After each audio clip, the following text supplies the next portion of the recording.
for approximately 28 years, and he's still and always assigned to the Zodiac case. But even without a note, he told me in Sacramento they're considering it. I talked to Don Freed in Los Angeles yesterday. He did a lot of work on the SLA story and the Robert Kennedy assassination, the John Kennedy assassination, and he told me that the law enforcement and the researchers are also considering the fact that this is a Zodiac racist operation, this removal of the children and their bus driver. I spoke with Sergeant David Toschi, T-O-S-C-H-I, San Francisco Police Department today. He was furious and angry with me for talking. He was very rude. I gave him a little bit of my background. I asked him if he knew the International White Guard. I asked him about links of the Zodiac killer to the killing of Dr. Oda family and Frazier taking the rap for that. And then I asked him some more. I gave him the name of a man who's been named by 4 different people and in letters to me researching the matter as being the Zodiac killer, the one who was at the Frazier trial sitting at the back of the room. I gave him the name of this person, and he said to me, this is David Toschi of the San Francisco Police Department. He said, yes, I heard that name 5 years ago. We had his name 5 years ago. And I said to him, then you cleared it. He isn't the Zodiac killer. Then I can rule that out in my research. There isn't any link of him to the International White Guard. He said, no, he wasn't cleared. I said, was he charged? He said, no, he wasn't charged. He wasn't cleared and he wasn't charged. I said, did you ever call before a grand jury? This particular man that was named, his sister had died, his brother-in-law had died. His name was linked to those murders. You didn't do any more investigation on it or check his eyeglasses to those found at the Sharon Tate home, to prescriptions that Dr. Oda might have been responsible for. And he said, who are you? Why do you want to bring this up? I said, have you reached the Chowchilla Police Department to compare the drawing of the Zodiac killer made from various impressions to their suspect, the one wearing the hat? He said, no, I'm not involved in that. And I said, well, if the Chowchilla authorities and the L.A. authorities and the Sacramento authorities think that there's a possible link to the Zodiac and you're the prime man in charge of the Zodiac killing, how come you haven't thought of it? And he said, send me a letter with what you've got. I can't talk to you. I'm busy. I said, I won't send you the letter. I'll come see you and hand it to you. I want to see you eye to eye. I said, you haven't compared the pictures? He says, where do you get the pictures? I said, the front page of the Chronicle this morning and the front page of the San Jose Mercury. He said, I'm not interested. And the point I'm trying to make of all this is that law enforcement in Sacramento and in Los Angeles, where I've spoken, are concerned of a link of this operation to these other California violences, and the San Francisco policeman in charge of the Zodiac area was not only defensive and antagonistic, but didn't rule out the very person that I was naming as having a role in these California violences. Now, what happens when you become suspicious of these cases is the way they're operating, the way they're coming down, is you look for the hard evidence. The man who was kidnapped with the children, the bus driver said a white bus came and picked us up and a black bus. And the man saw broad daylight. He was not blindfolded. A white bus and a black bus, but all a van that took them away in 2 vans. But yet the police were looking for a white van and a blue van. And by Saturday they were looking for a blue and a green. By Sunday it was Army green. By Monday the 2 vans were bought from Army surplus. I think of Squeaky Fromm, who got her weapon from a man who worked in the Army at McClellan Air Force Base for over 20 years. Sarah Moore got her weapon in San Francisco from alcohol, tobacco, and firearm agents. She went over with him to get a weapon that was to shoot at Gerald Ford, with her links with the San Francisco police again and the FBI and CIA. So now their vans are supposed to have come from Army surplus.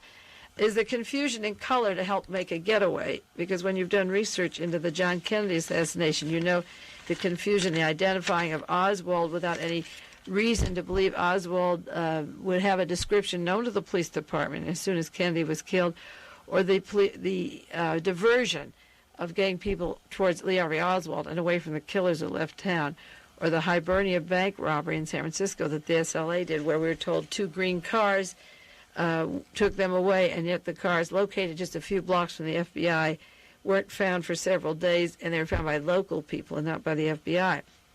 and I think of James Earl Ray and the assassination of Martin Luther King, where the wrong information was given on radio bands while they led. And I think the discrepancy in car color is inexcusable. Another question is the identification of the kidnappers. Why is there any mystery? The children said, and the bus driver said, one man had a mustache and a tattoo on his arm, eagle tattoo, and another man had a mustache and a goatee and a green and blue tattoo on his arm. Don't you think it's interesting that the faces of the men on television and in the newspaper have no mustache and no goatee at all, no hair on their face at all?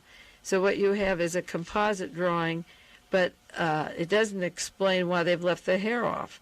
And then they have not drawn the type of tattoo on their arm, and you wonder why men kidnapping 26 people would allow tattoos on 2 arms out of 3, why they didn't wear sleeves or jackets, and how they were able to see these tattoos. The FBI, as I say, drew out of the case. The local authorities are very angry about it. And the motiveless crime, one more motiveless crime, goes on. Now, one of the things I worried about was that there were 2 or 3 jailbreaks or violences at the time of political conspiracy trials in California taking place. And this is the long weekend when the San Quentin 6 jury is sequestered.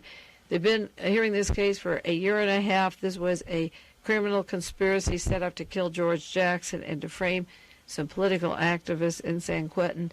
And I was hoping that this case would be sequestered because without one bit of evidence of who kidnapped the children, not an iota of evidence linking them to the San Quentin 6, the radio was projecting rumors that it was terrorists or the San Quentin 6 and that the bus driver would possibly send notes. Not the bus driver, but the people who kidnapped them would send notes saying, free the San Quentin 6. So I hope that they were busy, sequestered, which they were supposed to be. And then on national news, CBS last night or NBC, I hear that the jury for the San Quentin 6 took an unusual proceedings. They went to some area for a picnic in a park and left their sequestered area on an outing. And I wonder if anyone in the trash cans or the ladies' room or the men's room left any newspapers for them to see about the violence in California and the missing children and the bus driver or the possible hint on a car radio or anything that the San Quentin 6 might be released and link them. Just subliminal suggestion of this kind of violence. I spoke to Don Freed. He's close to Charles Gary and close to the case up there. They had the same feelings, but they felt that the trial was going so well that they didn't think it would influence the jury at this point after a year and a half. But there is that suggestion of continuous violence or terrorism, or should we let them out, or where will they go?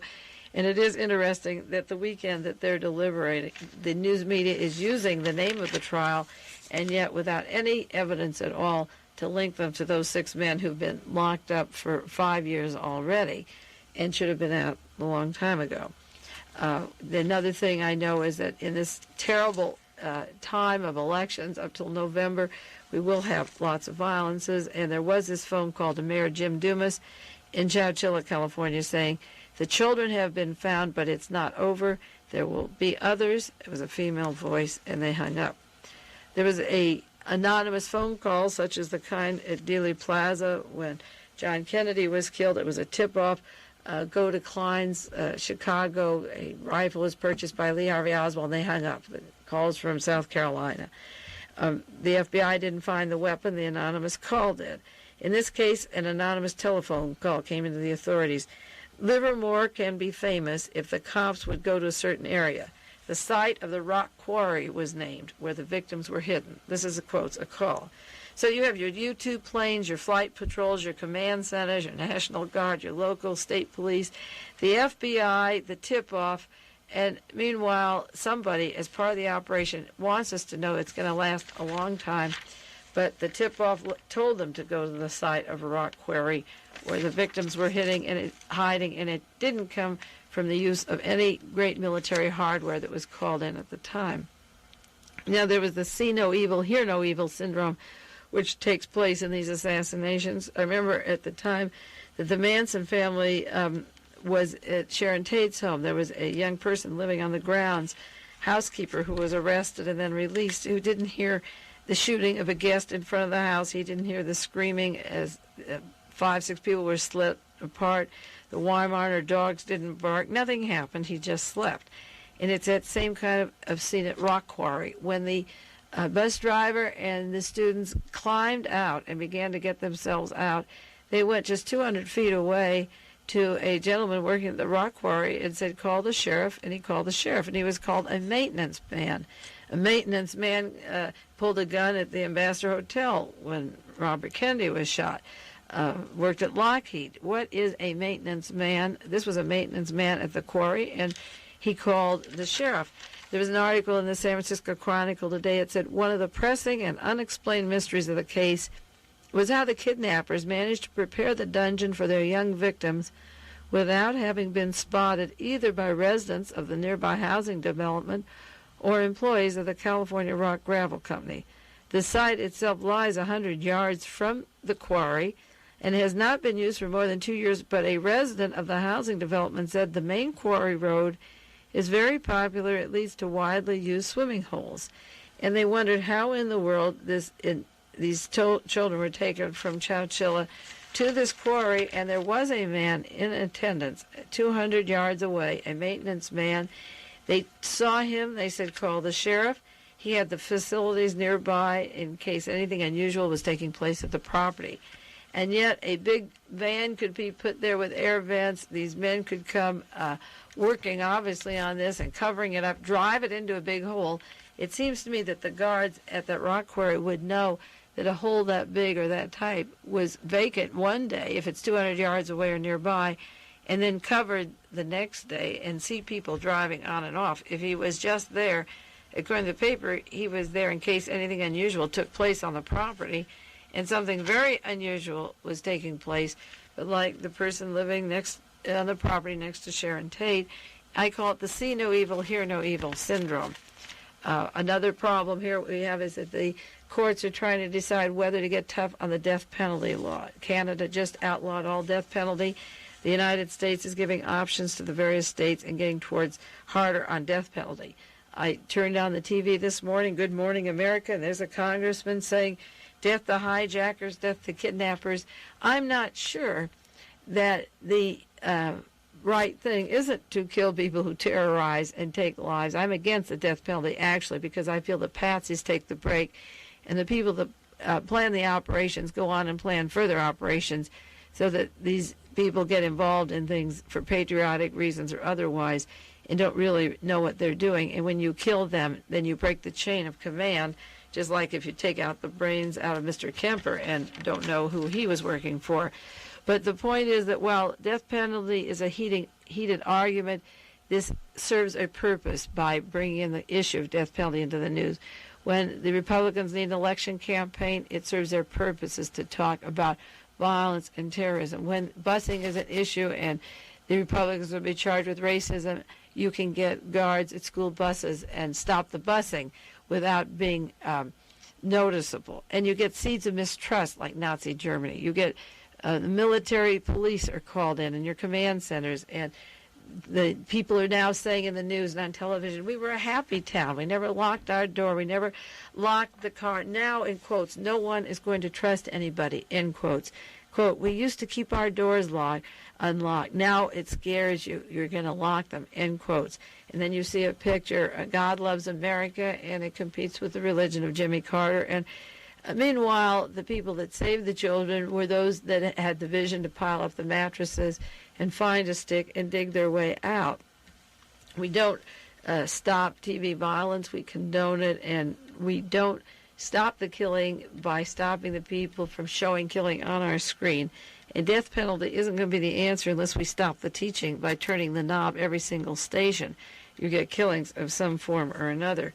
And I think that this kind of violence helps promote the school to study the causes of violence that Ronald Reagan had long planned, of taking people to secret night bases and opening up their brains and finding out what's happening. So the school children were kidnapped with their bus driver at Chowchilla, California.